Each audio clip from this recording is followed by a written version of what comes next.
इस बार बिहार में सबसे बड़ा झटका लेकिन अगर किसी को लगा है तो वो है प्रशांत किशोर। प्रशांत किशोर की पार्टी का खाता भी नहीं खुला। चुनाव नतीजे आने के 3 दिन के बाद आज प्रशांत किशोर पहली बार कैमरे पर आए।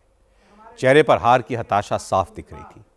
प्रशांत किशोर ने कहा कि वो पार्टी के संस्थापक हैं, वो पार्टी के सबसे बड़े कैंपेनर थे, स्ट्रैटेजी उनकी थी, उम्मीदवारों के चयन पर फाइनल मुहर उन्होंने लगाई थी, इसीलिए नतीजों की पूरी जिम्मेदारी भी उन्हीं की है। प्रशांत किशोर ने कहा कि वो हार के कारणों पर विचार करेंगे, जो कमियां रह गईं उन्हें दुरुस्त करेंगे और आत्ममंथन के लिए 20 नवंबर को गांधी प्रतिमा के नीचे 1 दिन का उपवास करेंगे, मौन व्रत रखेंगे। लेकिन सवाल यह था कि प्रशांत किशोर ने चुनाव से पहले दावा किया था कि अगर नीतीश कुमार की पार्टी जेडीयू को 25 से ज्यादा सीटें आ गईं तो वो सियासत से संन्यास ले लेंगे। जेडीयू को तो 85 सीटें मिल गईं। अब प्रशांत किशोर क्या करेंगे?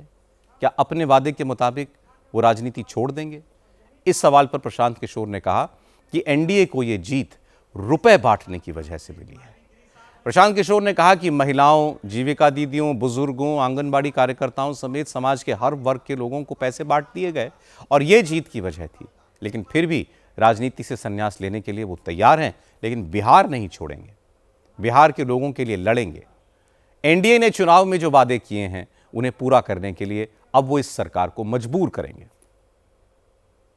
कई लोगों का सवाल है नीतीश कुमार को 25 सीट आने की बात है, तो मैं आपके सामने घोषणा कर रहा हूं कि जो 25 सीट हमने बात कही थी उस पर बिल्कुल कायम है। अगर नीतीश कुमार ने, उनकी सरकार ने ये वोट खरीदा नहीं है, इनको 2-2 लाख रुपए दे दे, मैं बिल्कुल राजनीति से संन्यास ले लूंगा। उसमें कहीं कोई दिक्कत नहीं है, कहीं कोई दिक्कत नहीं।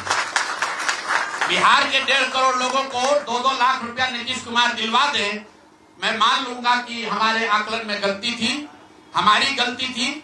और हमारे आकलन की बात छोड़िए, अगर बिहार से बेरोजगारी दूर हो जाए, पलायन बंद हो जाए, 1.5 करोड़ परिवार, टोटल 2.5 करोड़ परिवार में अगर 1.5 करोड़ परिवार की गरीबी दूर हो जाए, तो प्रशांत किशोर को विधायक बनने की, राजनीति करने की कोई जरूरत नहीं है।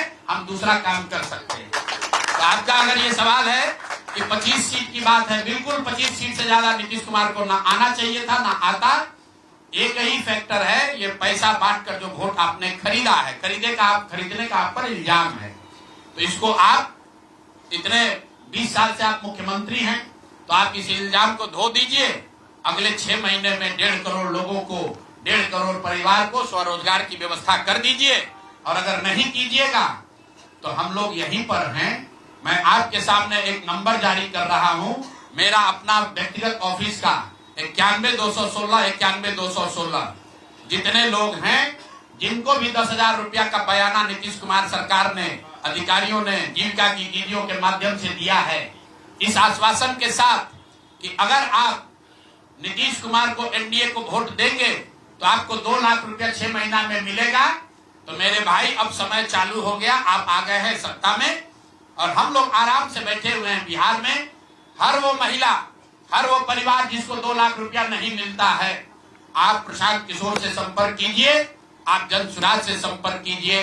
अब सलाह का समय खत्म हुआ, अब संघर्ष का समय शुरू होगा।